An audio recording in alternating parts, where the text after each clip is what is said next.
ಕರ್ನಾಟಕ ರಾಜ್ಯ ಕಾರ್ಮಿಕ ಪರಿಷತ್ನ ಅಧ್ಯಕ್ಷರಾದ ರವಿ ಶೆಟ್ಟಿ ಬೈಂದೂರ್ ಅವರ ಹುಟ್ಟುಹಬ್ಬವನ್ನು ರಾಜಾಜಿನಗರದಲ್ಲಿ ವಿಶೇಷವಾಗಿ ಆಚರಿಸಿಕೊಳ್ಳಲಾಯಿತು. ಅಭಿಮಾನಿಗಳು, ಸಂಘದ ಪದಾಧಿಕಾರಿಗಳು, ಹಿತೈಷಿಗಳು, ಕುಟುಂಬ ವರ್ಗದವರು ಸಾಕಷ್ಟು ಜನಸಂಖ್ಯೆಯಲ್ಲಿ ಸೇರಿ ಹುಟ್ಟುಹಬ್ಬದ ಶುಭಾಶಯಗಳನ್ನು ವಿಶೇಷ ರೀತಿಯಲ್ಲಿ ಕೋರಿದ್ದು ಬಹಳ ವಿಶೇಷವಾಗಿರುವುದನ್ನು ನೋಡಬಹುದಾಗಿದೆ.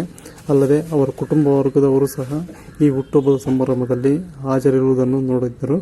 ಹಾಗೆ ರವಿ ಶೆಟ್ಟಿ ಬೈಂದೂರ್ ಅವರು ಮಾತನಾಡಿ, ನಾನು ಸಮಾಜದ ಏಳಿಗೆಗಾಗಿ ಶ್ರಮಿಸುತ್ತೇನೆ ಎಂದು ಇದೇ ವೇಳೆ ತಿಳಿಸಿದರು. ಆಚರಣೆ ಅಂತ ಬಂದಾಗ ನನ್ನ ಕಣ್ಣಲ್ಲಿ ನೀರು ಬರ್ತದೆ. ಅತಿ ಕಷ್ಟದ ದಿನ. ಕಷ್ಟ ಅಂದರೆ ಯಾವ ರೀತಿ ಕಷ್ಟ ಅಂತ ಹೇಳಿದರೆ, ಒಂದು ಸಲ ನೋಡಿದರೆ ಅನ್ನ ಬರ್ತಾ ಇತ್ತು, ಎರಡನೇ ಸಲ ಬಾಕಿದ್ರೆ ಬರೀ ಅನ್ನದ ತಿಳಿ ಇರ್ತಾ ಇತ್ತು. 5 ಕಿಲೋಮೀಟರ್ ದೂರ, 5 ಮೈಲಿ, ಕಿಲೋಮೀಟರ್ ಅಲ್ಲ, ಚಪ್ಪಲಿ ಇಲ್ಲದೇ ನಾವು ಶಾಲೆಗೆ ಹೋಗ್ಬೇಕಾದ ದಿನ ಇತ್ತು. ಜಾಸ್ತಿ ಆಗಲಿಲ್ಲ. ಎಲ್ಲರೂ ಬಂದಿಷ್ಟು ಗೌರವಿಸ್ತಾ ಇದ್ದೀರಾ, ಎಲ್ಲ ಜನ ಬಂದು ನನಗೆ ಶುಭಾಶಯ ಕೊಡ್ತಾ ಇದ್ದೀರಾ ಅಂತ ಹೇಳಿದರೆ, ಇದರಲ್ಲಿ ನನ್ನ ಸಾಧನೆ ಏನಿದೆ, ನನ್ನ ಸಾಧನೆ ಜೀರೋ ಎಲ್ಲ ಭಗವಂತ ಮತ್ತು ಜನರು ಕೊಟ್ಟ ಒಂದು ಭಿಕ್ಷೆ ಅಂತ ಹೇಳಲಿಕ್ಕೆ ನಾನು ಇಷ್ಟಪಡ್ತೀನಿ. ಜ್ಞಾನಿ ಕೂಡ ಅಲ್ಲ, ತಿಳುವಳಿಕೆ ಇರೋನು ಕೂಡ ಅಲ್ಲ, ವಯಸ್ಸಲ್ಲಿ 70 ಆಗಲೇ ಇದೆ.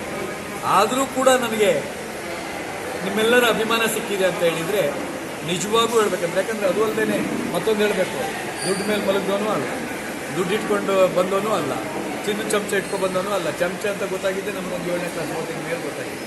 ಬಹಳಷ್ಟು ಜನರ ಆಶೀರ್ವಾದ, ಹಾರೈಕೆ ಎಲ್ಲ ಇದೆ.